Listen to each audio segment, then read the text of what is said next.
Yo, what up, guys? I'm on the clock. I am returning. It's been a week since I've recorded a podcast, but I have another No Ceilings friend here today. Today I'm joined by one of the friendly faces over at the Draft Deeper podcast, Maxwell Baumbach.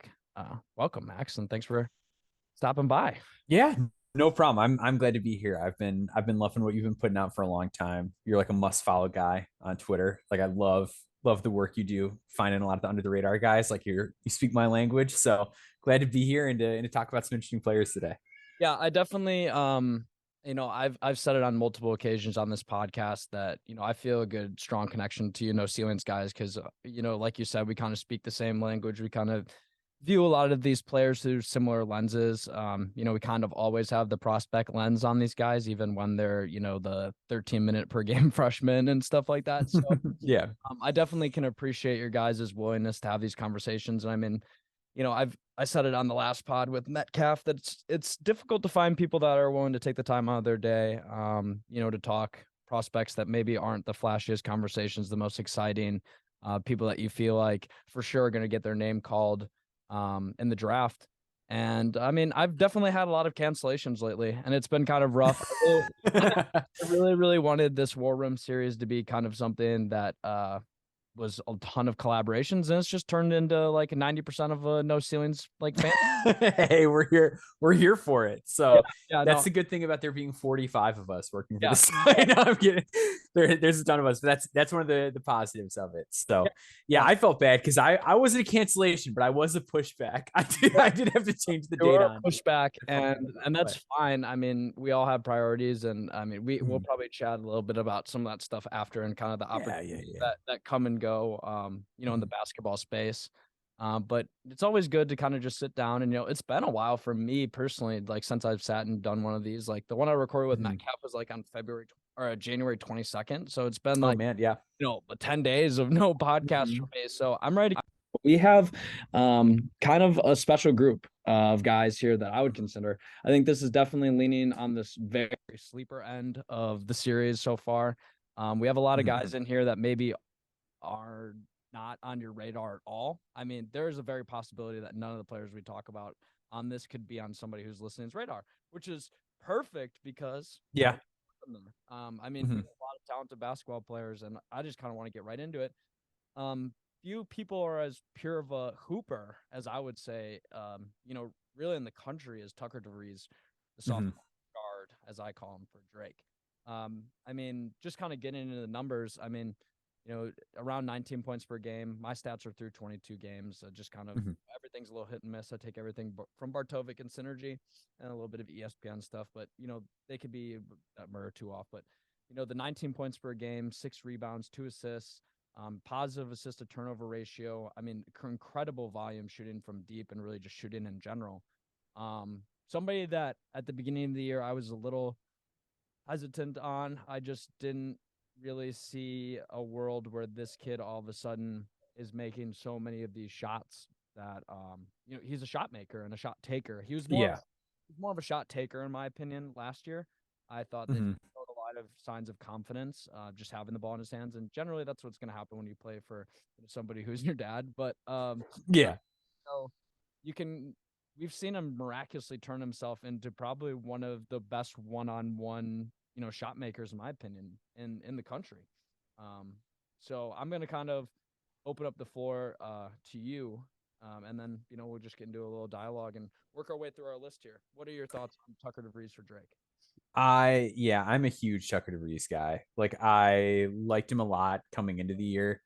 I did a series over the summer called No Stone Unturned where I focused on like just under the radar guys that weren't on mock drafts or like early top 100s that the mainstream sites were putting out. And DeVries was like unequivocally my favorite guy that I covered in that series. In my article, I said like he was top 45 for me going into the year. He's still right around there. I think I've got him around 40 right now. Um, and he's got a real chance to move up. Like he's a really great player. It starts with the shooting. I mean, the modern NBA is about like shooting and size. If you're not a star player, like if you're not a star player, ideally teams are looking for complementary guys that can move the ball, shoot threes, and play defense. And the defense is a little iffy. We'll get to the defense in a minute. But the big thing with him is the shooting. Really great shooter, 39.5% on really high volume and taking tough shots. Like, he is unequivocally their star player and the guy who's getting the toughest defensive matchup every single night. He's getting a lot thrown at him on that end of the floor.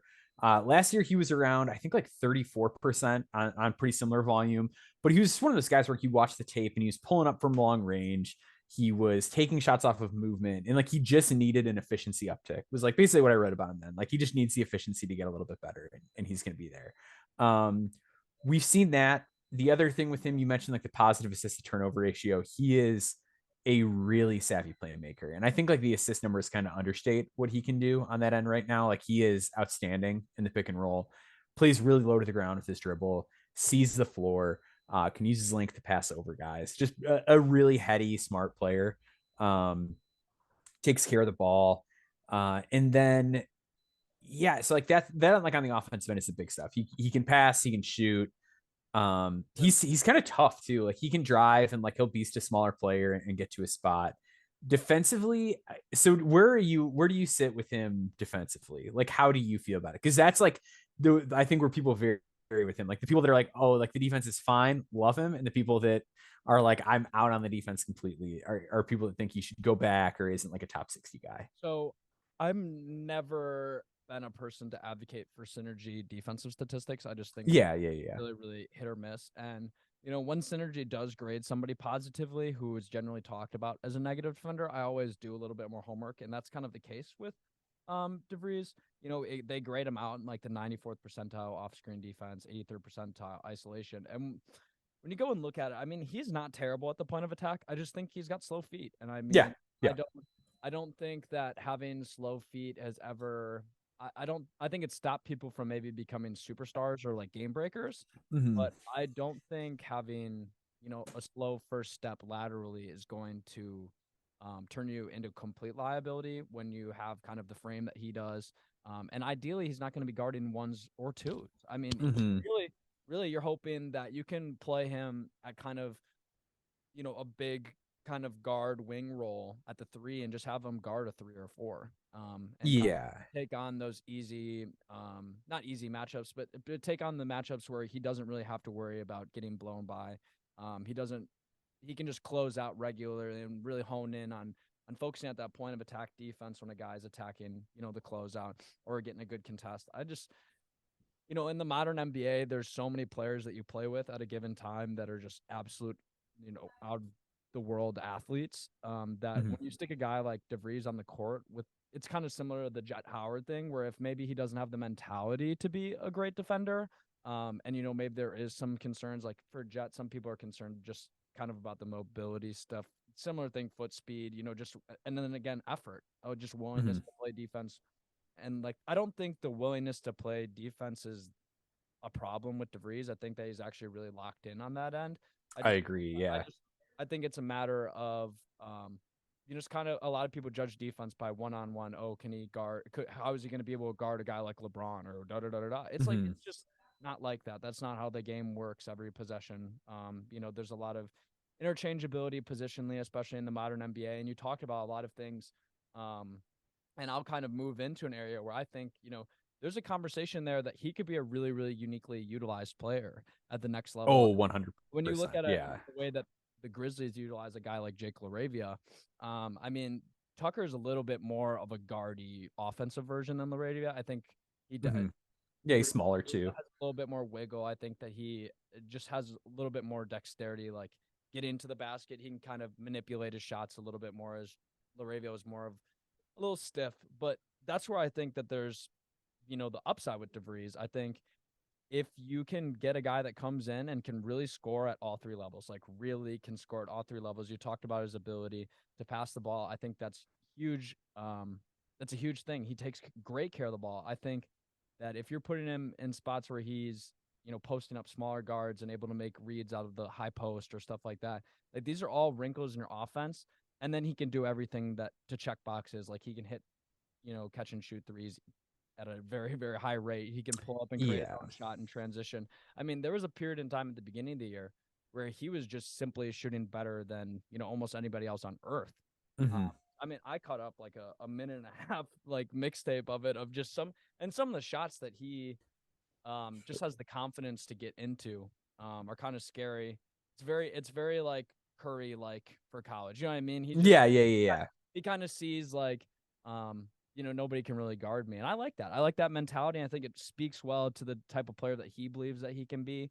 And when you translate that type of mentality on the defensive end, it's just about getting in the film room. It's about putting in the time, getting that lateral quickness up, getting your verticality up, getting in the weight room, improving your strength, and improving your overall conditioning, so you not only be an impactful player on offense when we need you to be, because likely at the next level, nobody's going to be giving him the ball as much as he's getting at Drake. But the theory is that if we can get him on the court and can produce in a role on offense, then I mean, we just need the development curve of the defensive stuff to get there. And you're looking at a bench player in 4 years. You know what I mean? Exactly. And that's the thing, is like, I don't think anybody's talking about him like, oh yeah, he's going to be like an all-star or anything like that. Like you've got to just like at it from the position of like, can he get to a point where he plays playoff minutes? Like, and I think he has a much better shot than a lot of guys, just because the shooting is so special. And I'm like with you on the lateral foot speed. Like it's definitely not good.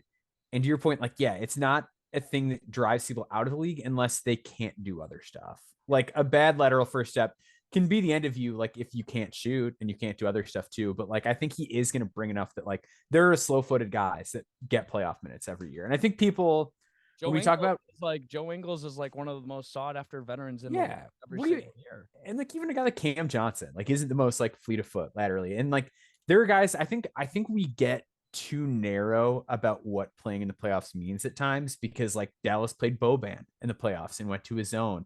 Davis Bertans got to play in the playoffs last year because he was matched up with a guy like Kam Johnson. Like in the right or wrong series, a lot of guys can play or can't play. You never know. So it's really tough. I mean, NBA teams are constantly looking for these like gadget players to use off their bench. You know what I mean? Another guy that I kind of look at him in a similar way too is like a David Roddy last year, where I think, I think DeVries might even be a better offensive player than Roddy. I think he's a much better defensive player than Roddy. Like I did a big thing on. I apologize. My daughter's losing it a little bit in the background as she's coming through it all. But yeah, so I think he's a much better defender than Roddy was. Like Roddy was very stubby. So like if big guys got him in the post, they could just shoot right over him. And like he had some of the worst closeouts I've ever seen, like from a prospect. Like I did an article, you can look it up, for No Ceilings last year prior to the draft. Like I was pretty out on Roddy. But I think what Tucker has is a level of attentiveness that he plays with on defense, where he is just very keyed in. Like he never gets back cut. Like he always knows where man and ball are.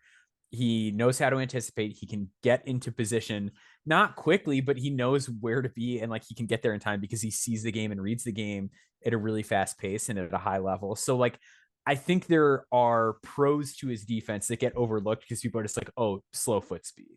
And I do think he's in a lot better shape than he was a year ago. Like when I did my piece, I talked to his dad, and he was like, he's really keying in on nutrition. He's in better shape. He looks better. And at the time, it's like, you never know. Like people are always telling you something for a reason. And like, I doubt he's going to do an interview about his kid for an article and be like, oh, my son sucks. Like he's in bad shape and whatever. But like he came to the season in much better shape. He looks a lot leaner than he did a year ago. You can see it in his arms. He's more defined. He still has a little bit of baby fat on him. So I think like if he were to go back for another year, or even if he goes pro, like I think that's going to come off whenever this next offseason is. And like, this is going to sound mean, and I don't want it to, but I think so I saw him in person against UIC, and he kind of has just like a chubbier face, like the way that his body's put together. And I think people see his face and think he's like heavier than he is. Yeah. But he's really not that heavy. Like he's gotten in decent shape, and it was a game against UIC, and UIC has a kid, Toby Okani, who's a phenomenal athlete. And like, he was the best athlete on the court, but like Tucker was a cut above all the other mid-major guys athletically. Like he's not totally hopeless on that front. Yeah. I think that there's a definitive, when he plays, it's very easy to see that he's the best player on the court, and he moves like that. I mean, we'll talk about a guy a little bit later who's a freshman who I think just kind of moves a little bit differently. And when you see a guy who just kind of approaches the game, has that type of like their gut instinct seems to be the right type of play more often than not. When you see them kind of instantly react and go make a play, when you see him read a defender, live dribble, he just kind of moves like a pro. And I think when you see guys, my dear friend Julian, who's was part of the pod for a while, like he always said, like, if a guy moves and looks like a pro, and when he's playing against people, when Tucker was playing against Mississippi State, he looked like he belonged. Yep, exactly. It was very like all I had to do was watch him and be like, okay, this is not a guy where I'm as worried about the competition thing, because I think his role in the NBA doesn't warrant him need to play against SEC guys all the time. I just need him to keep shooting. He's been shooting phenomenally for the whole year. Mm-hmm. And it seems like every game he's going in there with a new wrinkle. I mean, Yep. the post scoring stuff is really fun. I think, the isolation offense at the next level will be interesting. I think if he gets a lot of G League time, he's going to put up some pretty absurd numbers. He's like a 50-point like watch list guy for if he ever touches. yeah, 100%. But I don't really have anything else to say. I think he's like you said, a top 45 guy. I kind of have him in my 40 to 55 range right now. Mm-hmm. He's in there with a lot of other mid-major guys. I think the only mid-major player I'm higher on than him, I think he's my highest, besides obviously Max Lewis. I mean, Max Lewis is everybody's, but I mean, my second guy, it's kind of like with the international guys, like who's your second guy? Mine's Jalen Slauson. So I kind of have a little bit of a distinct difference between them. Mm-hmm. But I have DeVries and very different players, but both like smart guys, like both like really like high intelligence players. I have DeVries with just like he's 2 spots above Grant Nelson. They kind of put it in. Okay. Who's the Grant Nelson's just like absolutely taking the world on fire. I'm not as big of a believer, but that's for a different pod. Yeah, I'm not either. I don't know. I think the whole people saw Gigi Jackson, they nitpicked that to death, and then they're like, all right, we have to look for the next 6'11" guy that's going to be a superstar. And now everybody's just kind of settling on Grant Nelson, who like I think it's so interesting when the narrative is like relevant to your argument, like the competition doesn't matter at all. Like Grant Nelson hasn't played a soul, like has not played a single NBA player like all season. I mean, I think DeVries has played against definitive talent, especially early in the year. They were in a better tournament with better competition, even if it's just mid-major than South Dakota. Like Drake, I just think is a better program. I think they have a better chance of making the tournament and him being able to show that type of, kind of take on like a similar player, like a guy. You know what I mean? Like go one-on-one with a guy for a game and winner take home. I think DeVries could be a guy that swings his draft stock and gets into the first round if Drake's able to make it at least to the tournament and play in a game. Yeah, I think like he's in a real position to do that sort of thing. Like I think the fact that he plays as engaged as he does is going to give him a lot of favors. And I think kind of like Andrew Nemhard last year, like there's a chance that if he goes to the combine and plays in it, like high feel guys can just eat at the combine. Like Jalen Williams was like the same thing where it was like, oh, this guy's just like way smarter than everybody on the floor, and he's a great athlete and a great basketball player too. But like high feel guys can really just take advantage of the fact that like there's no chemistry out here. People are going to miss rotations. Nobody knows how to communicate with each other, and I'm just going to dominate. He's a hooper. He's a pickup superstar. I mean, if you have Tucker DeVries on your team at the Y, I mean, you guys aren't getting touched. It's not only 6'7", but I mean, still, like if you fill the gym with relative players, like he's just type of archetype where he can take over those type of situations. Speaking of a guy who kind of has an archetype that's on the rise, and I'm surprised not that many people are talking about him, but I'm also surprised at how highly some people will tout Oso Ighodaro. It's weird. I feel like I'm like, I'm like an Oso Ighodaro moderate, and I feel like everyone else is either like way out or way in on him. Yeah, I mean, we can start the conversation with him kind of backwards. Then we ended the DeVries conversation. Where do you kind of have Ighodaro? Like late second right now. That's where I'm at too. He's in the same range with Nelson and DeVries. Where I'm at with Ighodaro is he's a phenomenal playmaker. And I don't know if I've seen many more polished live dribble 6'9" playmakers that aren't named like that name doesn't end with a J and isn't like a potential Hall of Famer or a current Hall of Famer. Like he like some of the bounce passes that he's able to make, going through like kind of the Marquette handoff offense at the top of the key, just that super modern Warriors style. Him and Tyler Kolek might be two of the best bounce passers I've seen in the They're country. such a fun pairing. I have had so much fun watching Marquette just run their offense. Like just seeing the cuts that guys are taking and then the freedom to just pass the ball and make these just absolutely amazing dimes. And they're all doing it with such proficiency. I mean, we'll talk about another Marquette guy later, but I mean, for him to be one averaging 3.3 assists per game at 6'9" is notable. Like we have to take that into account. His usage isn't that high. It's only at about an 18. And he's a decent scorer. I like the stuff in the post. I just don't think he has. Obviously, we'll talk about the shooting because it's non-existent at this point. But I mean, for him to be averaging 3.3 assists per game and then have it also be paired with the 2.43 assist to turnover ratio, that's just an absurd number. I mean, it's the highest out of any of these players that we're looking at. And we have a couple point guards on here that we'll get into that are definitely like one guy who's definitely a Portsmouth guy. And he's out taking care of the ball out of all these guys. And then he's matching kind of these point guard assist totals. And I just don't really know where to stand because part of me is convinced that these of all these 6'9" creators are the way to go. Like this is how you're going to build a championship offense. This new era of modern positionless basketball. But when a guy can't shoot at all, what is the value in his playmaking? You know what I mean? If yeah, can't get somebody to come up on him on the perimeter while he's running these sequences, and somebody can just sit in an NBA offense or defense at the free throw line or lower and just kind of follow him and track him, and like that's basically allowing people to play 2-on-1. And Ighodaro is basically useless. He would be useless in that role if they're not at least respecting him. So that's where I'll kind of open up the conversation. I mean, has taken one three then I think 1-3 the entire season. And he's 0 for 1. So I don't know. I don't know where I stand. Yeah, he's tricky. Yeah, so he's taken per synergy 3 total jump shots on the year also. Like, and he made 1. He has a weird floater, so like when teams do really sit back on the handoff, he'll like get to that. Sometimes like he'll put it on the floor and get to that. Yeah, I can't like I feel like I can't get too high on him because I feel like if I'm looking at him compared to like Trace Jackson Davis, for example, like TJD's older, but TJD's also like a better athlete, a better rim protector, and a way better rebounder. Where like I think that's where it gets kind of complicated for Oso. But I do think at the same time, like he is 6'9", he is strong, and he really knows how to play. Yeah. But I think if his IQ at both ends is unreal. Yeah, he really knows where to be on both sides of the ball.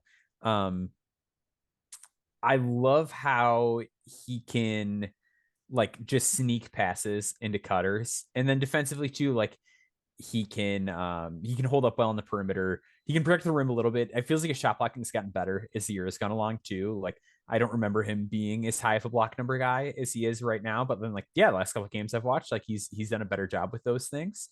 The other thing I like with him is that he just rim runs hard. Like there's no like lag or lack of motor to his game. Like whatever end of the floor he's on, he's going to sprint to the next one. And that matters. Like, especially because of the type of player he is, like NBA teams love to get an early offense. So the fact that if a guard gets a rebound, like he will sprint, he can set that drag screen quickly and just get everything going. Like that matters quite a bit if you're not going to be a threat as a trailer. I do think the other thing I like with him is because I feel like we've seen a little bit more zone in the NBA this year. The fact that like he can dissect a team from the nail or from the elbow is really important. But yeah, it just comes back to the fact that like he is only 6'9". He's not like a crazy leaper. Yeah. I'd love to know what his wingspan is because like that's going to be a measurement that matters a lot for him. And yeah, like he's afraid to take jumpers, and he's a really poor free throw shooter too. Like Trace Jackson Davis is a guy who gets to the line. Like again, if we're just like comparing bigs, TJD gets to the line a lot and is a solid free throw shooter, whereas Oso's 51% on the year. So the lack of rebounding, the free throw shooting issues, the lack of spacing, like that's where it starts to get complicated. Yeah, I absolutely agree. The free throw number was something I was going to bring up. Is probably the biggest red flag. Last time I had Chucky's 33% high quality effective field goal percentage, and this time it is Oso Ighodaro's 51% at the line. It's kind of the big red flag on the stat sheet today. But I'll say I think you made a great point with the rim running. He plays really, really hard. I think that's what's going to make him a draft pick. I think he's a big enough impact player, and he can generate like similar to a DeVries if he's showing up at a combine. I think he's a guy that just will play really, really well in that type of format where he doesn't have to play outside himself, can do all the little things that he wants to do. And I think that bodes really well for his future as a bench player in the NBA. I think that he should. I mean, we both obviously have him in a draftable range, and for those that may not have him there, I just think it's hard to kind of conceptualize with the things that we've been talking about, where he doesn't present at least some value on the offensive end, and he can do enough on the defensive end to justify him being on the court. Similar to kind of the DeVries conversation, which is, I mean, honestly, the conversation with a lot of these guys that aren't just pure lockdown defenders, where you're drafting a guy just for the defensive, upside like a Hendricks or something like that, and you're just betting on the offense. Where a lot of these players, you're kind of saying the offense is really, really good. I don't know how much it's going to translate. I don't know what areas may pop, or will he ever turn into an above 50% free throw shooter, or maybe up into the 70s? Like, will he be able to do that type of stuff? I think with Ighodaro, you can be safe on saying that if I put this guy on the floor, he's going to fill up the stat sheet in some way, and that's what he's done for Marquette. And I mean, having pairing him with all these players, I worry at times, does it overinflate some of those assist numbers? Like playing with a guy like a Prosper, like a Kolick, like a Jones. I mean, they have one of my favorite, starting 4 or 5s in the country. I think those 4 players pair very, very well together. So I'd be surprised to see kind of once they all get removed from that scenario, which player kind of prevails. And in my opinion, the player that will prevail is Kam Jones, the sophomore guard from Marquette. Just a bucket getter. I mean, that's kind of really where the conversation has to start. I mean, when you look at these Marquette guys, I talked about Prosper with Nate and Nick, but just even with Jones and Ighodaro, I mean, the box plus minuses are crazy. 8.7 for Jones and 9.6 for Ighodaro. But with Jones specifically, I mean, averaging 16 a game, for somebody who's, a bucket getter, a shot creator, really, really efficient when he has the ball. 1.127 points per possession, takes care of the ball, very similar to Ighodaro, which again raises kind of the concerns for me. If all these guys have, Kolick's got an assist to turnover ratio of over 3. So if all these guys are, all have positive assist to turnover ratio, how much of it can be the players and not the system? But I digress. For a offensive player, you look at the steals per game, 1.5, and extremely active. I'll have to look at the synergy numbers more specifically in 1 second. But I mean, the volume from 3, shooting the most volume from 3 out of anybody on this list, and he's still clocking in at 37. Is absolutely pure. I saw him, and again, another thing about Metcalf, the step back war of Hepburn and Jones was super entertaining. Jones, when they played Baylor, when Marquette played Baylor, absolutely cooked Keontae George. And just a guy who you can rely on to score at any level. I love the stuff that he does in between, not even just the shooting. Can get to his spots really, really effectively. And he's a lefty, which is always fun. I love my left-handed shooters. So that's kind of my Kam Jones pitch. I mean, there's a little bit more there that we could get into with the nuance. But for somebody who's a supposed bucket getter and only has a usage of 21.5, his numbers are like really eye-popping. Like, I mean, if the numbers are crazy, like the numbers make him like he's one of those guys where like, you look at the numbers and it's like, oh man, like this is a guy that I don't have a draftable grade on, and I like maybe I should think about that. Yeah, the thing is I don't know many people that talk about, a lot of people talk about per 40, and we'll talk about per 40 gods in another moment, but like, I don't know about, like, if you could, like, if people like put usage into context, like if he has like a 30 usage, I mean, we're talking about a guy who's probably averaging like 25 points a game. You know what I mean? Yeah. So what and like, and I wonder what that does for the assist numbers. So yeah, Yeah, I think with Kam Jones, what's gonna be hard is that he's like 6'4" and he's thin.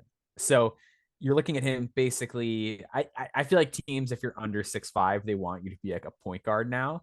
And his assist to turnover ratio is good, right? Like it's 2.2 assists to 1.1 turnover. So it's 2-1. It's like it's solid. But because as we mentioned, like the nature of this Marquette team, you've got a lot of guys that are doing that. There's a lot of movement. It might be a little bit easier. You've got a ton of talent around you. But at the same time, like he doesn't really get to show a ton of what he can do because it is so much like everyone's playing off of Oso at the elbow, everyone's playing off him in the post. Kolek is running pick and roll. Like there's just not a ton of opportunity for him to show what he can do. His job is more just to get buckets, and he does that. He does it really well. He's 68.6% on twos, which is phenomenal. He doesn't get to the line a lot, which I think is like one of the nitpicks with him is that like he doesn't seem to love contact. He's more of a guy that avoids it at the basket, and he is a really good finisher.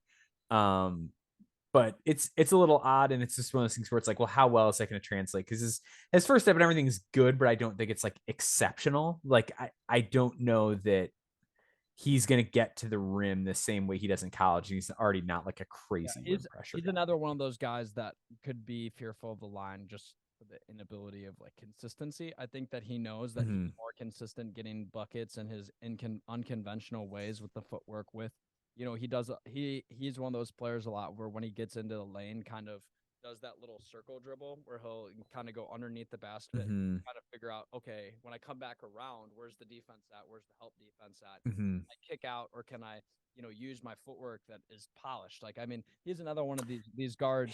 Yeah. I love the interior footwork.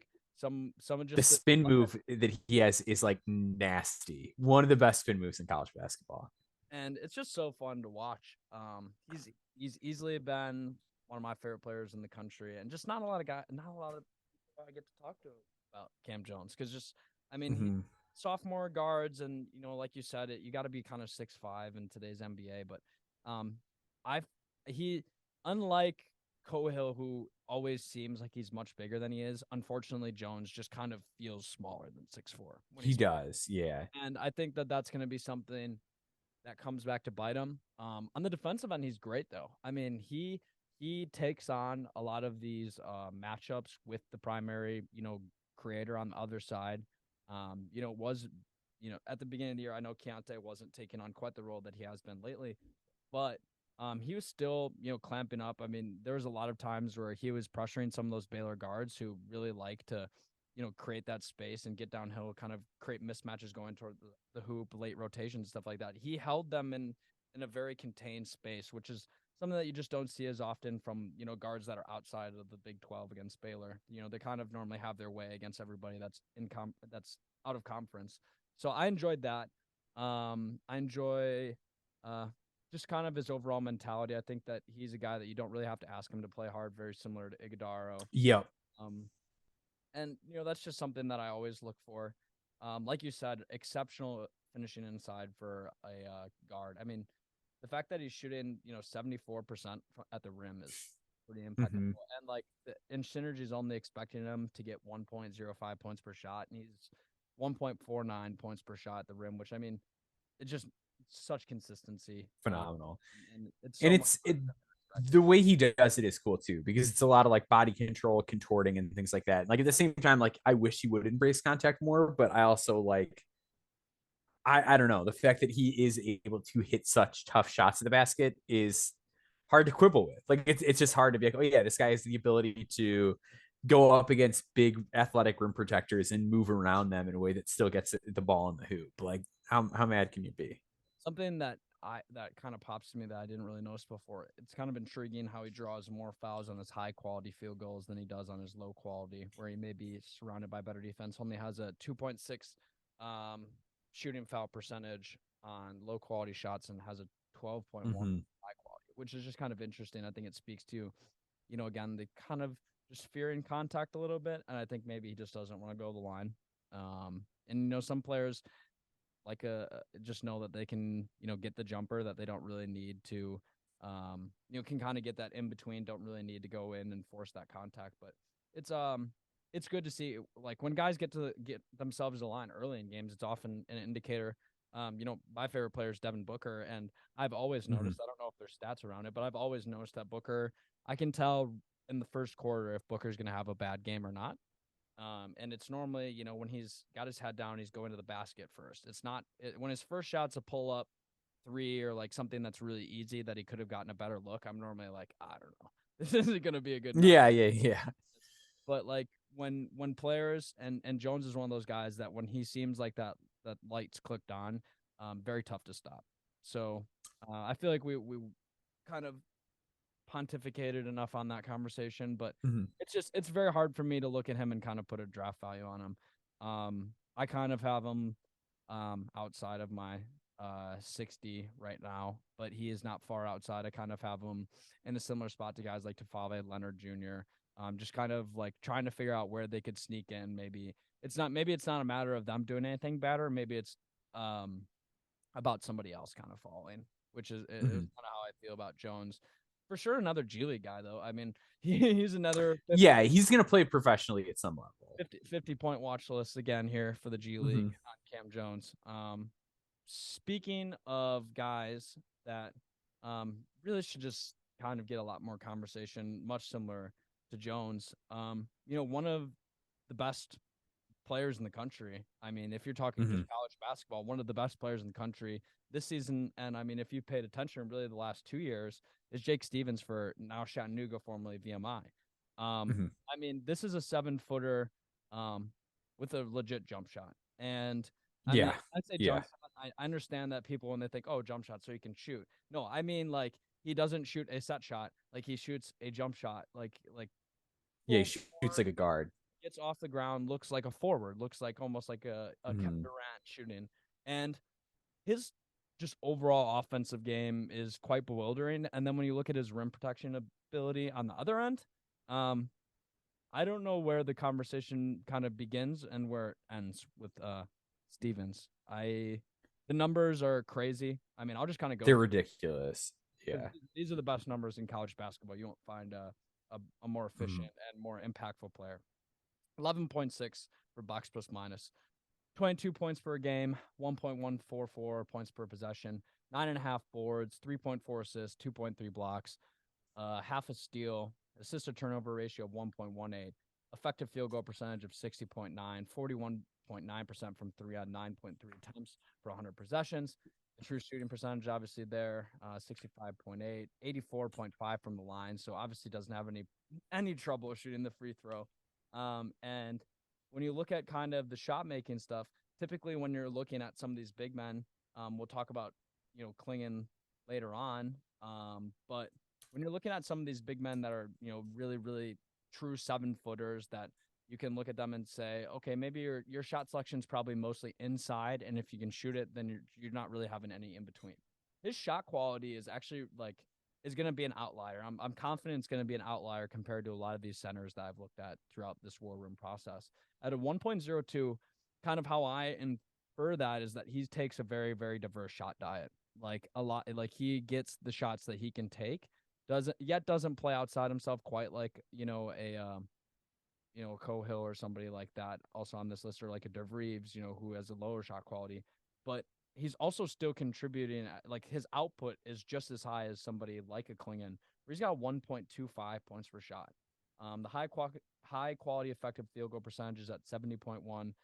There's not really a lot that this guy can't do on the offensive end of the floor. The defensive end of the floor is, I mean, it's just a matter of opinion if you're a believer at long term and drop bigs.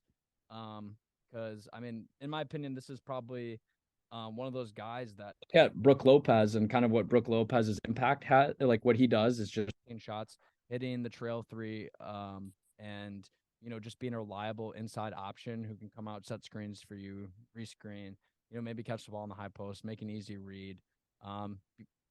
There's just not a lot that I haven't seen Jake Stevens do, to be honest. Like I just could kind of go on and on about it. Where do you kind of fall on this conversation? It's in my opinion, super volatile, but it seems like nobody's been having this conversation. He would be like a real high priority undrafted guy for me, because I think the ceiling is like relatively low. but I think there is a real way for him to pop as a gadget player. Like he's going to be like 24 early in the NBA season. He's a graduate player. Um, but like I don't know, like I'm just really optimistic about him. Another guy whose coach I got to speak to over the summer during No Stone Unturned. But yeah, he's huge. He's I think listed at 7 foot or 6'10" now. He has a 7'10" wingspan, which there's like a photo of that being measured on the Chattanooga like Twitter account from a while back. Yeah, the shot is ridiculous. He's taking like 6 a game and he's shooting around 46% combined over the last 2 seasons. So it's not just like, oh, he had like one hot shooting season and the volume was low. Like, no, this dude's a real deal shooter. And then yeah, defensively to your point, like he can protect the rim. Like he knows what he's doing on that side. The issue is just going to be his mobility. Um, but even that is like better than it was a year ago. So two things about him. The first is that when Coach Dan Earl was recruiting him originally to VMI, his coach went to Chattanooga, and that's why he transferred there. He was only like 6'8", like when he first got to VMI. So he's a late bloomer from a height perspective. And if you look at like pictures of him at VMI when he first got there, he was like chubby, like straight up chubby. And now he's like in solid shape and he's getting off the floor even better than he was a year ago. So this is a guy who late bloomer in a height front, had to lose a ton of weight. And like now all that's kind of getting behind him and he's moving a lot better. So I wonder just like if you get him in NBA facilities, like now that his body's in a better place, like what are you going to be able to do with it? Like, could there be more athletic runway that hasn't been tapped into yet? Yeah. So I think he's got to be a little bit quicker. Especially with like ball screen scenarios defensively. Like if a guy like when NBA guards like split a pick and roll, if he's like not prepared for that, he's just gonna be toast. And it helps that he has all that extra length, but like I don't know. Like he's a guy who is gonna be in deep trouble on the perimeter at the next level. But you hope that, like you said, like a Brook Lopez or somebody like that he's somebody that you can just play in a drop, shoot threes, and because he's such a good passer, like you can do a lot with him offensively and handoffs and things like that. And even just preserve his energy by not having him, diving to the basket, run all the way to the other end of the floor all the time, but using him as a trailer, using him as a guy that, orchestrates at the top of the key around the 3-point line and does that. Cause he's not like a guy with like a really in-depth post game either, which is like one of the kind of more disappointing elements of his game is yeah. Like he finishes over the top of guys, but like if he has to do like a post move on somebody, it doesn't look great. He's got a solid hook going to his right hand. It's just that's what everybody has. So it's like yeah, exactly. It's normal. It's a very normal part of his game where like everything else is kind of like quirky and fun. Yeah. But yeah, I think he has like a real chance to be like a third center gadget player type guy for a team where like you just bring him in and like he's gonna pull the opposing big out of the paint. You can't leave him open, and like that in and of itself has value. Yeah, I think that it is almost inconceivable to me that this guy doesn't end up on an NBA roster or end up on a two-way contract like after this season. I think that he's played himself into a situation where it's like he's so much undeniably the best shooting 7-footer besides Victor Wembanyama in the world that isn't in the NBA that it's hard to deny that he shouldn't at least get an opportunity to present his value at that role. You know what I mean? Like you said, as a gadget player. And the thing is that you can kind of kill two birds with one stone with a guy like this, where, you want your stretch bigs that you want to be able to house on your bench. And you also want to be able to keep the spare, like the big 7-footer that you won't need to be able to throw in there if you all of a sudden run up into a team where you just need to throw a wall up in the paint, like you're playing against the Bucks and you really can't scheme up anything. Give the ball to Giannis's hands. I just need a guy in there to go in there and foul him 3 times and put his arm. Yeah. And sometimes you just need a guy to go do that. And I think Jake Stevens is going to be more than willing to play any role that he's given. I'm sure that, when you talk to his coach, I'm sure that he's like super high character, and like not just from his coach. Like he was the guy that I've poked around on for a while and like nothing but good things. Yeah, I mean, when you kind of painted the story that he's had and the arc that he's had, it's very, very difficult to see where a guy could be a low character guy and not be able to take, these leaps and bounds that he's been given maybe physically and then pair it with a work ethic that's turned him into the best college basketball player. Like besides Zach Edey, it's hard to say that Zach Edey isn't the most dominant college basketball player. But I'm saying if you take Zach Edey and what he can basically do, in the Big Ten, which is just stand around the basket and get the ball in the high post, do a couple post spins, back a guy down and layup, or just catch the ball in the pick and roll. Like Jake Stevens is doing that and then doing way more than that. So it's hard for that's just how I kind of contextualize that conversation when I say best, because I'd really just want to be able to dub him as that, because he's so fun. Yeah. He's I, great. He's so good. I don't know if I've enjoyed like watching, like it's just because it's just so weird to see. Like the first time I watched him, I was like, I think you liked the edit that I put out of him, and that was just after I got done binging, just chatting for a bit. I was like, this is so weird to watch a guy like a 7-footer, this big dude, and it's like you're watching him for the whole possession. You're like, okay, normal 7-footer, okay, lack of mobility, da da da. He sets the screen, and then he gets in the pop, and then all of a sudden, the minute that ball hits The his hand, pop footwork too is it's like the entire motion is just like, wait, what was that? Where did that come from? like why are you moving so smooth now? Like why? And it's just because Yeah. he loves it. He truly loves playing the game and loves like and he knows the minute he sets that screen and he reads what he reads, which is he just sees my defender's hedging a little bit. Oh, you're dead, bro. You're so dead. I'm just slip the pop. Oh, catch. And then he turns into, just a wing. And then he looks like a wing. Yeah. Play. And you're like, I just watched a true 7-footer shoot a legitimate jump shot, and it was the prettiest jump shot I've seen all day.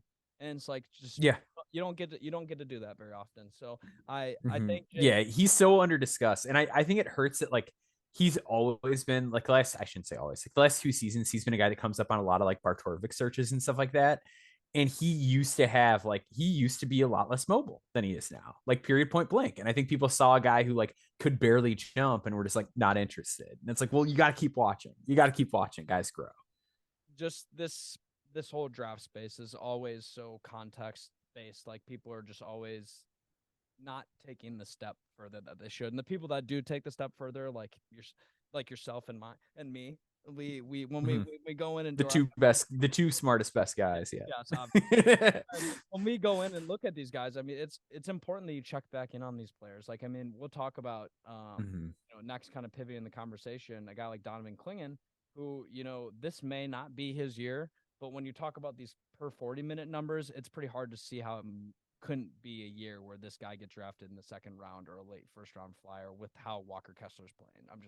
I think like that is helping him a ton, on top of the fact that he's like way better than everyone has expected him to be out of the gate. So, I mean, with a guy like Clingan, it's if we're having a similar, a conversation in the same vein, next year we'll meet back up. We'll do this little gag again, and we'll talk about Clingan when he returns to his sophomore year at UConn, because all these draft nerds just struggle and miss the fact that this guy has an 11.8 box plus minus, and he's only playing 10.7 minutes a game.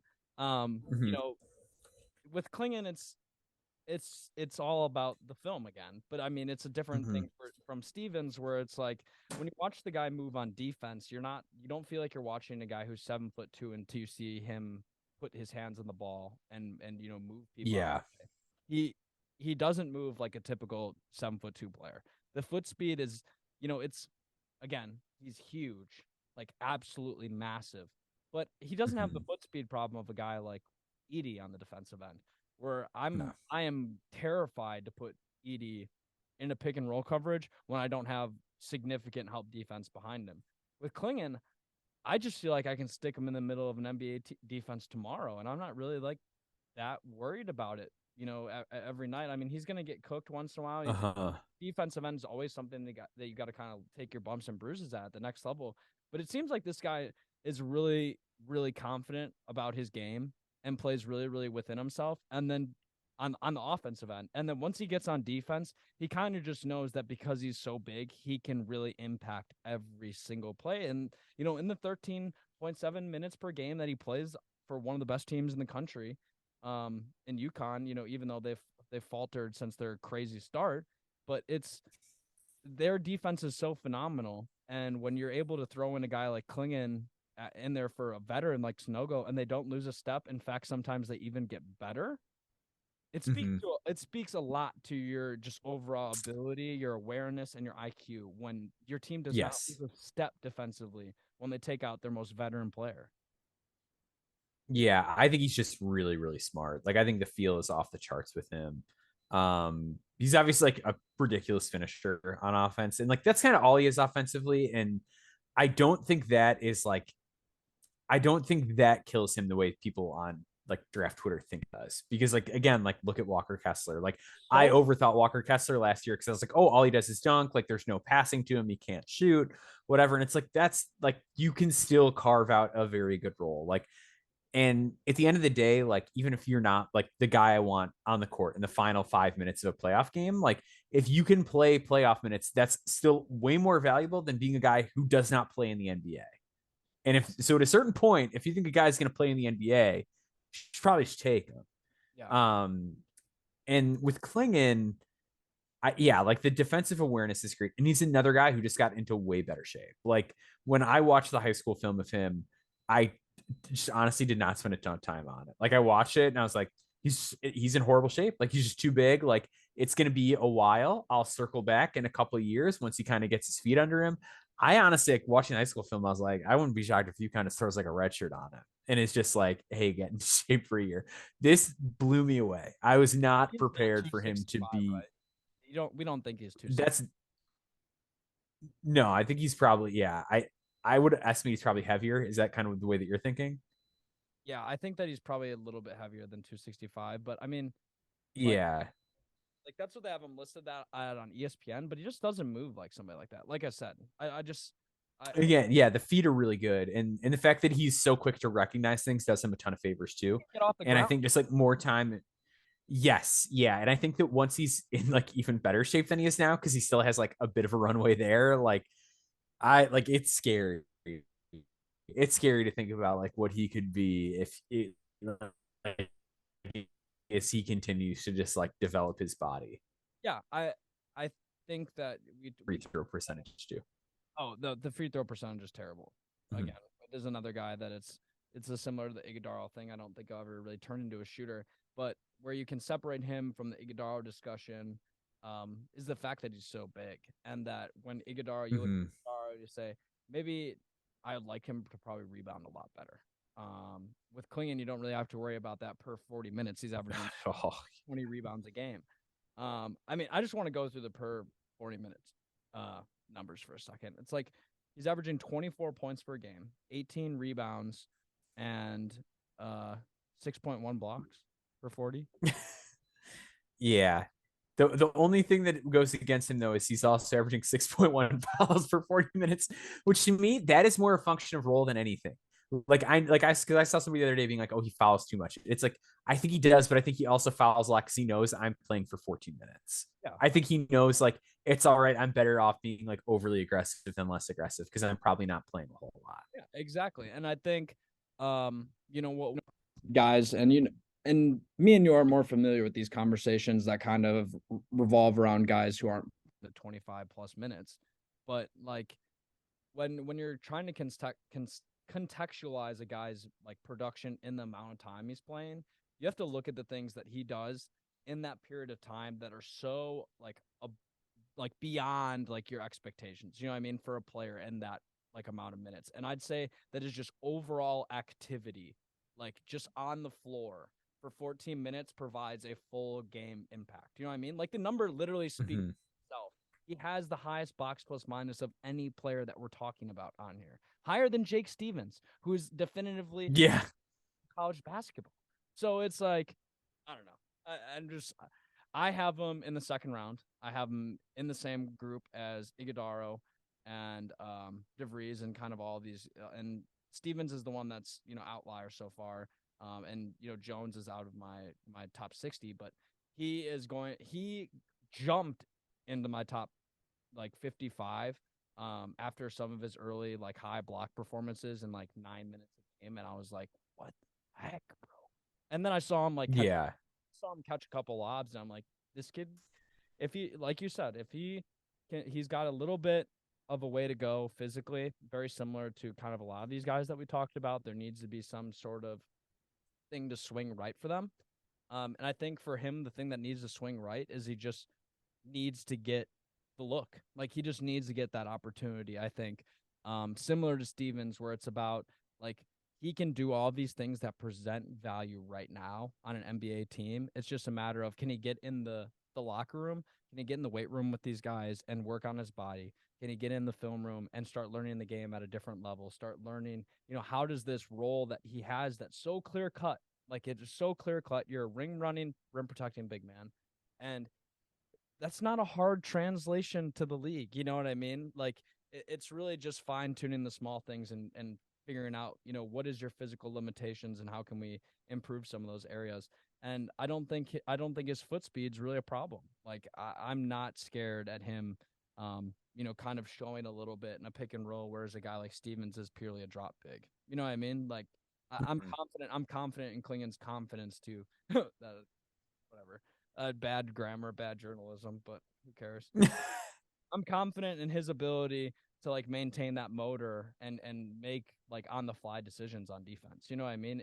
Whereas like, yeah. a freshman 7'2" guy for in maybe a different situation, I'd be worried about some of the IQ stuff. I think that I can be confident in his decision making, I guess is what I was trying to say.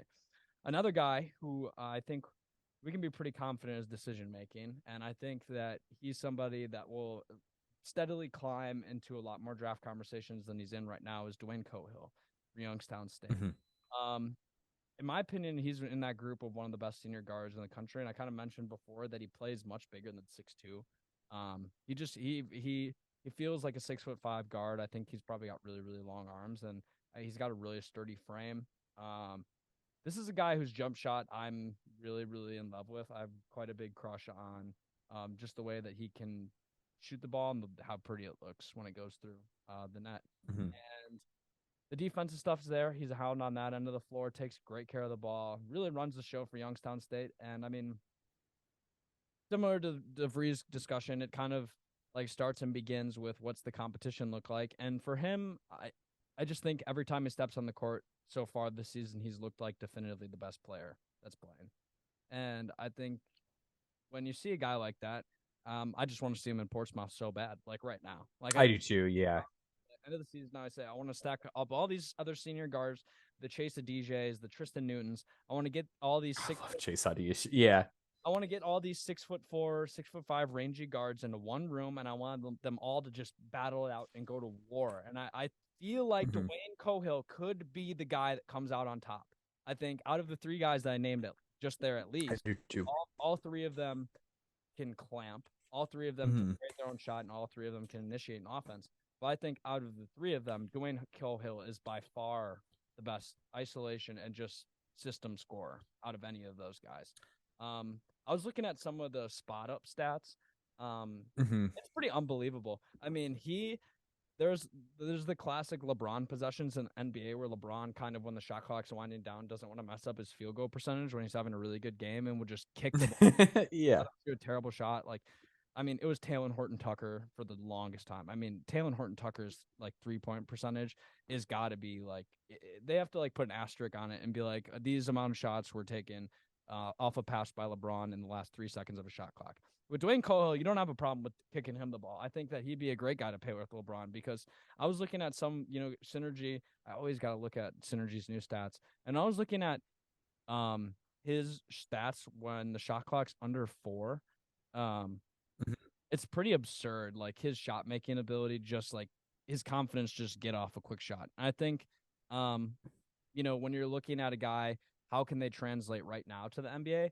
And I think that his ability to be one of those like 3-and-D point guards who also can create a little bit like offensively, like he's phenomenal in the pick and roll. I mean, the numbers speak for themselves. And what is he in, like the 98th percentile or something like that? I'm trying to pull up this thing. It's just Synergy's search mechanisms sometimes are just like he's friendly. Yeah. So on pick and roll scoring, he's 94th percentile and 98th on spot ups. And then for pick and roll passing, he's still 84th.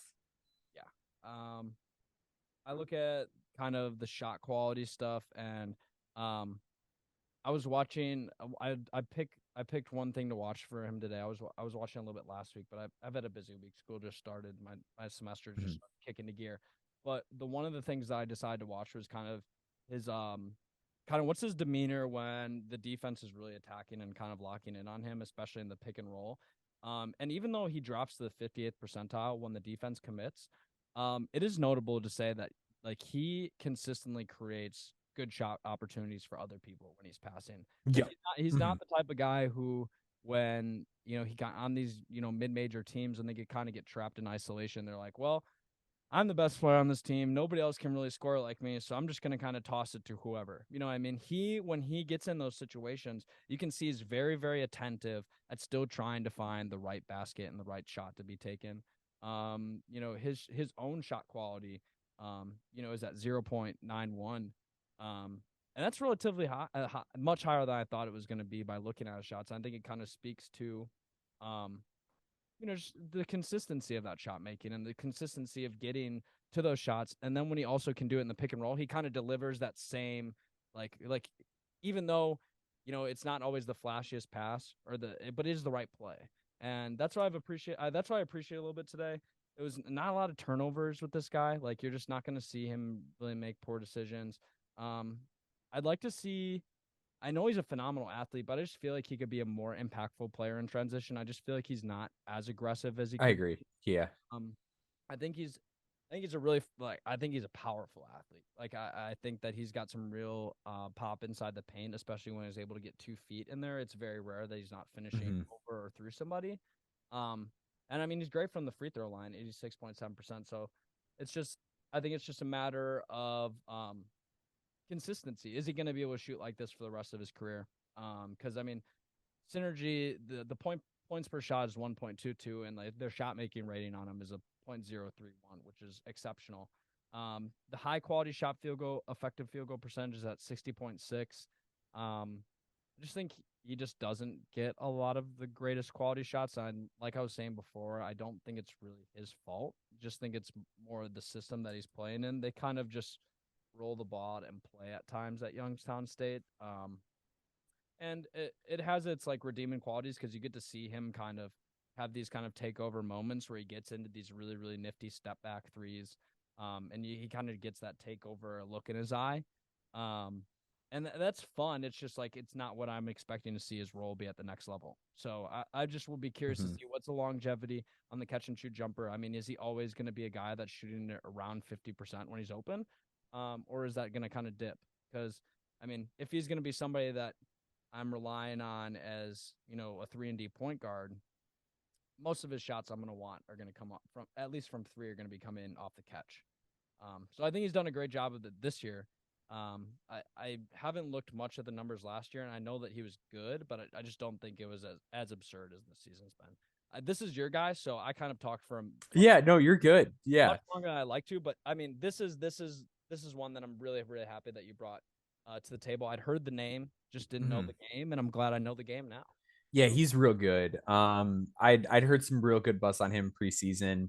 Checked him out when they played Notre Dame, and it was just like, oh man, like he's in that game, like another game where it's just a mid-major guy playing high major competition and still just being the best dude on the court. Against Notre Dame, he had 18 points on 13 shots, 6 assists, only 2 turnovers. He had a block as well. Yeah, defensively, I think he's going to be able to hang. Like he's on the thin side, but he really moves his feet. He knows how to stay in front. Like all the tools are there. He's a real good athlete. With the offensive game, like he just gets into the paint at will. Like really, really good first step, explosive, but also has a handle, has some patience, and has footwork. So if you wall him off or cut him off or take away the direction he was looking to drive in, like he has no shortage of counters. Like he's not a guy who's going to be like, oh, I'm met with resistance, I'm like pull it out or pass it off. Like it can be a detriment at times, but he really knows like how to break a guy down off the dribble and to get to his spot.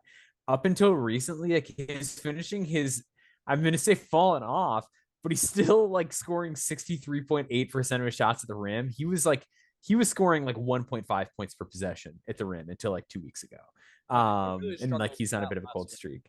And he struggled with it last year. So it's been a huge improvement area. You can tell they worked on his body. His frame looks a lot more filled out this year. Yeah. And he like the shot, like the volume is low. Like it was 2.4 threes per game last year, 3.3 this year. But combined over the last 2 seasons, he's shooting like 46% from three. I think he can shoot those shots. He's just at a stage of his game right now where he knows like I can get inside whenever I want. And I'm scoring so efficiently inside the arc. Like, why am I going to take a three? I know Just I because talked a lot. he's I so know good I at the rim. talked a lot about the jumper, but it's just Mm-hmm. something that like I'm like when I see it, when I see the actual jumper itself, even just beyond the numbers, obviously synergy grades him out so well. But when you just watch the jumper and the way that he gets into his shot off the catch, I just look at him. I say he could be a guy that is legitimate, like superstar 3-and-D level, like player. Like, Mm-hmm. I think that he could fill that role and exceed it very often because of the things that you talked about with getting inside the paint. I just like where do we like I said, I don't know how you feel about is that three going to translate like that? Like, or is that jump shot even like going to be something that he's really relying on at the next level? Do you think that's something that Yeah. It's tough anytime it's a low volume guy, right? Like it's really hard to know. I think it can. And I think the fact that like to me, like I'm really waiting to see with basically every guy I don't have a draft full grade on. Like I just want to see how you do at these combine events. I want to see how you do in workouts, like all that. So for me, it's like, yeah, I'm not sold on it, but that's like why I want to see him in a Portsmouth or an event like that so badly. Is just like, what does this look like when everybody else on the court is almost as good as you are? yeah, Like suppose then what are we working with? everybody's supposed to be. And Mhm. I mean, I think like you said, the athleticism like was the first thing that popped to me. Kind of working through some of that pick and roll stuff. Um, just the movement that he's able to get into. You said that he breaks people down very easily. I think that was a much better way to put it. Like he's very similar to the DeVries, where he can read the live dribble stuff, and I just think it's because he's a smart player. Gets after it. I just again, I just need to see that 3-pointer. Like, I just need it to be so consistent because I really think he could be an exceptional player. Like, this is somebody that I think could be an impact player off the bench for an NBA team. Like, I think he has that type of build. I think even though like I said he's 6'2", I think those guys that are sometimes 6'2", like a Derek White, where they're kind of undersized in theory, but because they play so much bigger than they are, I feel like sometimes those players are more effective than the 6'7" dude who plays like a 6'5" guy, where Mhm. they have kind of that chip on their shoulder and can play so far above the expectation sometimes and catch people off guard. And when you combine that with again the shooting leap he made, um, these are the type of players I get really excited about. And I don't know if you had anything more to say, but I mean, No, like I just think he's so interesting because yeah, he's like just like a walking paint touch, and like there's a chance he's a way better shooter than like we might think because the percentages have been so good, and now like we're getting a bigger and bigger sample, and he just keeps hitting them, and he has the tools to be a good defender because of how athletic he is. So like he is a guy to me that has a shot to stick, and his name just never comes up. yeah, I mean a guy whose name I really want to stick. And Mm-hmm. we're gonna have a quick one here because this is like all like me like pleasure time, I guess you could say. Yeah, yeah, yeah. I love John Lovelace Jr. for Youngstown State as well, and I feel like it was only He's interesting. Yeah, the only pod I'm gonna be able to sneak him on.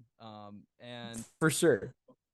I feel like he deserves the conversation though, because when you look at kind of where the game is going, these 6'7" guards, and he is like a true guard prospect, kind of Mm-hmm. three. He moves like a guard. Yeah. It moves like that the typical like guard that I like to kind of theorize with some of these 6 players. Um, and it's just got to start with the athleticism for me. This kid is an absurd athlete. I saw him play in Milwaukee. I saw him play in high school at a little tournament. Like it was him and Andrew Rode were playing. And I don't know if you know who Rode is, but he's a point guard freshman for St. Thomas, Minnesota, who's just Got it. Yeah, yeah, yeah, yeah. Yep. Riley Miller. Yep. um you got it. You got to see this kid. And Mm-hmm. they also have another one like name Egan Blue or something like that. Just the another like these 6'6" to 6'7" rangy, super athletic guards just intrigue me so much because when I look at a guy Mm-hmm. like Cohill and I say, what is an NBA team going to knock him for? Is probably his size. And I think with a player like Lovelace, he presents a lot of the early on excitement that you get from a player like Cohill in their senior year. where Lovelace, I mean, I drew up some numbers on him the other day, and when he's playing like 18 minutes or more a game, like when he's able to get into the feel of how the flow of the game's going, I had it as of 124 when he plays 18 minutes or more through 8 games, 20.9 minutes per game, 9.9 points per game, 3 rebounds, 1.5 assists, 1.5 steals and blocks, on 67.3% field goal and 46.7% 3-point.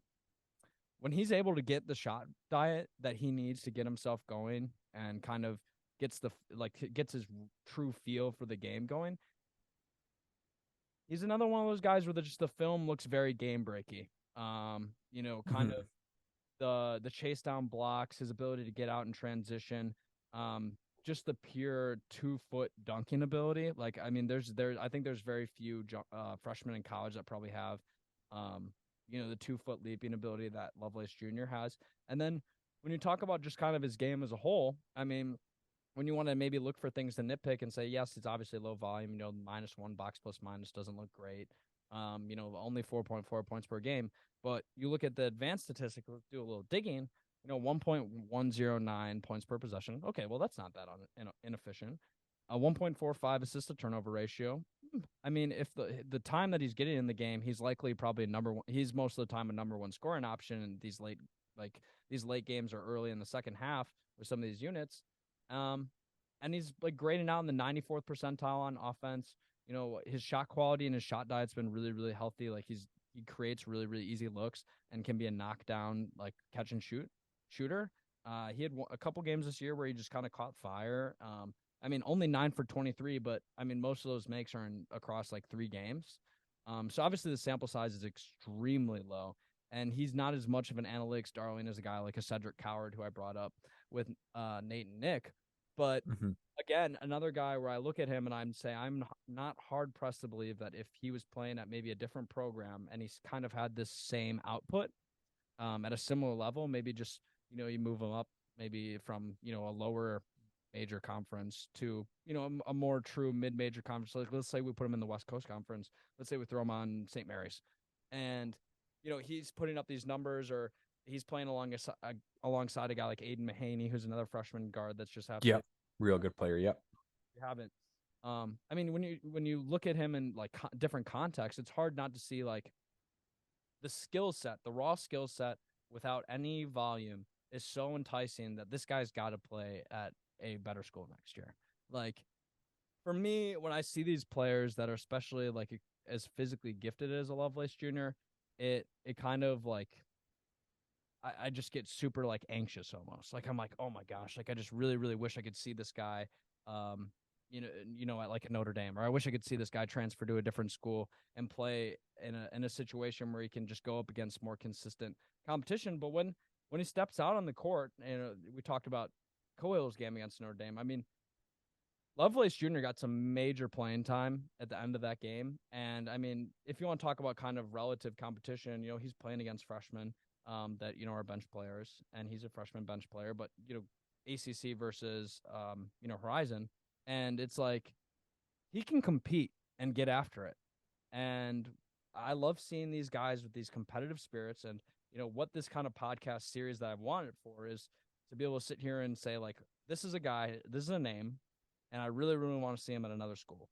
Like, I really want to see him after Cohill leaves. You know what I mean? Exactly. Yeah, I think that's going to be the thing. It's going to be that, like, this team is really good and they're really competitive, so they're not a team that can really mess around too much with, like, oh, we got to give this guy minutes. Like, they're just not in a position to do that. They've got to win. That's why I keep harping on I want to see him in different contexts. I want to see him in a different scenario, because when you look at this roster, and it's very similar to a guy that I was kind of getting on the train. I'll stay on the train. Trey Carroll for Florida Atlantic University is a freshman, 6'7" forward. Super exciting. Just some of the small stuff that I've seen in the flashes, just the athleticism's there. Very similar to the Lovelace thing. And it's just like, some of these guys are on these low major programs, but they're there with all these seniors and juniors that have been working their ass off for 3 or 4 years. And they're just not going to, these coaches are not going to throw aside this guy's playing time because some hotshot freshman who maybe is tearing it up in practice or something like that. Like, I've heard some inkling that Lovelace is a dog, and a lot of those players love him.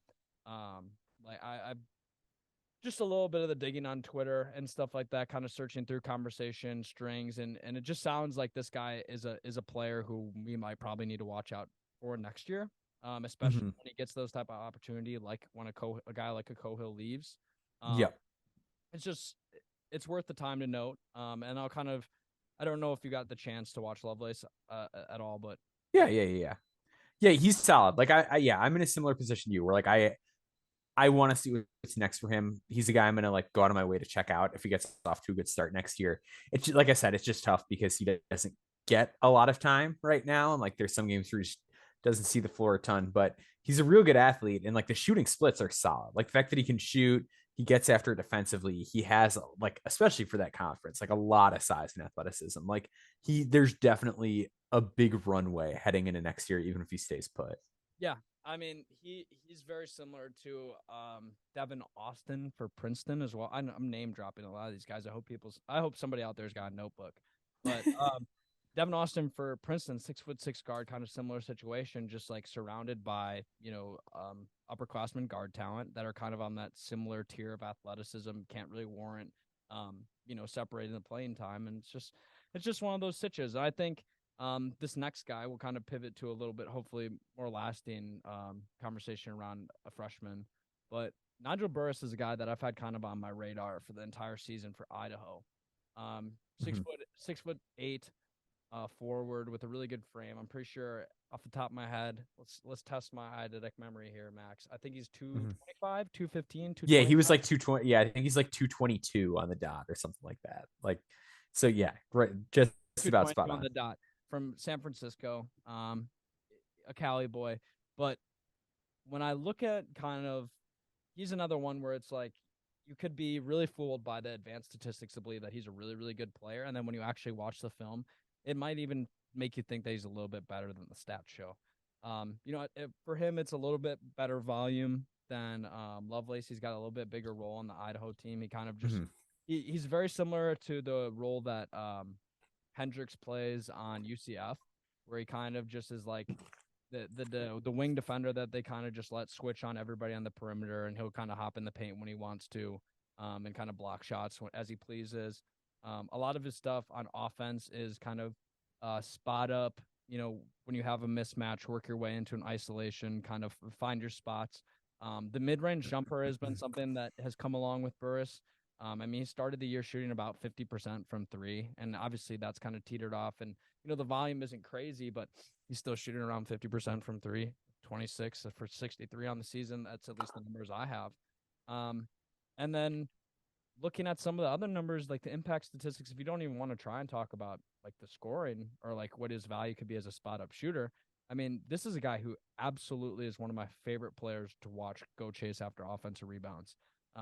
Some of these rangy freshmen that I've been able to lock in onto are just some of them are dogs and some of them aren't. And this is one of those guys that is a dog.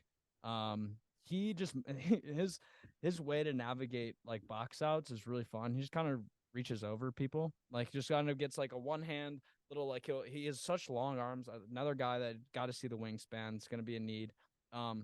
He's able to kind of just reach over and tap the ball to himself. And I love that stuff. I mean, his ability so far, he's demonstrated some really, really good stuff. Switching on, like in the pick and roll, when he switches on to the big man, or even just switching on to the guard, he's just very comfortable. Doesn't really get put out of place on the defensive end. Um, you know, and then he's coming in with the 87.1% high quality effective field goal percentage. Talking about Nigel Burris, we had a little break in the video here. I never like to deceive the viewer if they hear a cut. But we were kind of talking about Nigel Burris. I kind of gave the whole statistical pitch. I'll kind of run back through it quickly, but another guy that just kind of checks a lot of boxes in efficiency areas. I mean, the one thing that I harped on was the shooting from three so far this year has been kind of otherworldly. 26 for 63, right around a really good mark. I mean, I'm not terrible at math, but that's what 26 for 63, 41%. He started the year shooting 50%. So I mean, 6.6 attempts per 100. I talked about the 93rd percentile overall on offense, also ranks in 93rd percentile on pick and roll man defense. Some of the stuff that I talked about, the boxing out, he navigates box outs really well on both ends. Good offensive rebounder, great activity. I love the stuff that he can just do in the short roll on the pick and roll on offense. I think that he's really comfortable getting into some of his mid-range shots as the season's gone on. He's 6'8", has good size. We talked about 222. Great frame for a freshman. I mean, really strong. I kind of compared him to Taylor Hendricks defensively on how kind of Idaho utilized him as they kind of just stick him out there and let him guard. Really whoever he wants to as he pleases on the defensive end, on the perimeter, and then is able to kind of squat back inside and block some shots here and there. I mean, the numbers, the activity really isn't there numbers wise. I mean, only 0.9 stocks, but the film speaks for itself. I mean, you can just see when he's in the game, he's getting after it. The one thing that I just really need to see is, I mean, any sense of being able to put the ball on the floor would be really nice. I think that would really help a lot of people, talk themselves maybe into taking a look at him next year. I kind of made some jokes that just didn't go off very well about taking him this year, but I mean, it's all right. I think that he could be somebody that if we check back in next year and he's still shooting 40% from three, still rebounding the ball the way that he is, and gets more minutes and is able to put up higher scoring numbers, and maybe is just getting on more people's television or their computers, however they're doing their scouting. I think he's somebody that could catch some people's eyes. I mean, obviously he caught my eye beginning of the year. Like I mentioned, he was shooting around 50% from three and kind of has, only teetered off a little bit from that point. Just overall good basketball player. I can't fret really about any one point of his game besides just no handles, like no real lateral mobility on offense. Can't really like get into dribble pull-ups or anything like that, even if he's taking 2 or 3 dribbles. But when he's able to have the space that someone's giving him because they're just not respecting it, takes all those shots. The catch and shoot jumper is beautiful. Beautiful release, quick release. It checks a lot of boxes, man. It does. He's interesting. Yeah, I'm like not quite as high as you are. I think that, yeah, there's a lot of good stuff. Like the frame is really good. He knows how to play guys off his chest defensively, especially smaller players. He is very long. The jump shot is clean. It's a real clean right-handed stroke. Sometimes he doesn't follow through all the way, which is like a big pet peeve of mine, is like just follow through every time consistently. But good volume, good percentage on it. Really knows how to play on the glass. Like you mentioned, like that is like a huge strength for him. He just skies, he gets after it. He has a nose for the ball. Great motor in that element of the game. His assist to turnover looks bad, but I feel like if he's one of those guys where if you watch the game, like he's not a total zero as a passer. Like he can see some interesting stuff. He can get guys the ball, and he knows how to move without the ball on offense too. Like he's not a guy who like is just gonna stand there and spot up or like gonna demand the ball in the post and not move until he gets it. Like he knows how to move himself open. I referenced it on the podcast. He kind of moves like one of those guys who kind of has the IQ and demeanor of a pro and will kind of move himself around and doesn't need to completely rely on somebody else to get him open. He can not only off the ball create a shot, well, not only on the ball can create a shot at times, but off the ball can create a shot via movement. Yeah, I think where I'm a lot lower is the defense. Like I don't think he's bad, but he does foul quite a bit. I'm not crazy about his balance, and I think his initial reaction time is a little bit slow. Like we talked about earlier theories, like it's not a total deal breaker, but unless he like really ups the volume from 3 or becomes more complete offensively, like playing in a tiny conference and having like both your steal and block rates below 2, like not a lot of guys that do that end up sticking like long term in the NBA. I mean, unless they're like really special offensive talents. So like he's got to just like the raw production has to be a lot higher than it is now for him to get that kind of attention. Yeah, and I think he'll be a guy that probably goes back to Idaho. Yeah. Like I think it's with when I talked about Cedric Coward, he was just much more of an analytics darling. But I mean, just like that's where I can see a player transferring when he's just like so conveniently getting the same output. Whereas Burris is so rangy on other nights. I think he'll probably end at Idaho again. And I think he'll, out of him and Lovelace, I'd actually bet on Burris being the guy that maybe spends 3 or 4 years in college, where I think Lovelace could have a crazy jump next year and be a guy that we're talking about, not to the level of a Max Lewis, but I think Lovelace could turn himself into a second round pick in one off season. Whereas Burris, I think there's just with the way he plays the game, you hinted on a very good point that just the production is gonna have to increase so much for such little things that he does in his role. It's just gonna have to increase in a substantial amount. I think that if you were drafted, if there was 6'8" fours that just rebounded and shot threes really sought after, if it was early 2000s, I think that there's a guy that maybe more people were talking about.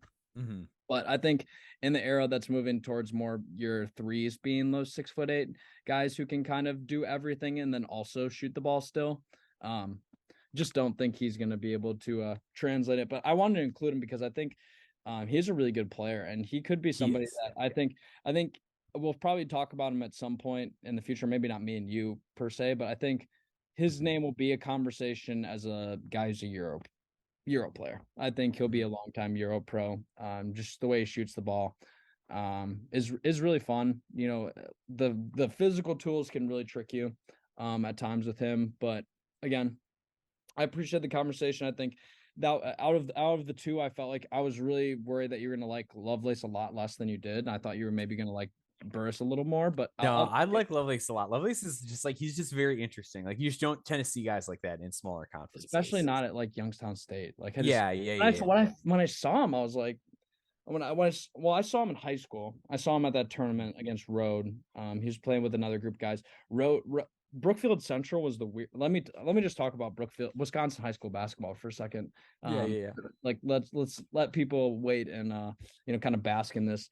But at Brookfield Central, they had 2 6'6" guards that both could shoot it. And I mean, in Wisconsin, when you see that type of stuff happen, it's just very absurd. So when you see any real player that's not a center or not a forward, like a Baldwin Jr. or a Jalen Johnson, somebody who's putting the ball on the floor, getting to the basket, just a pure shooter. It's just very rare to see.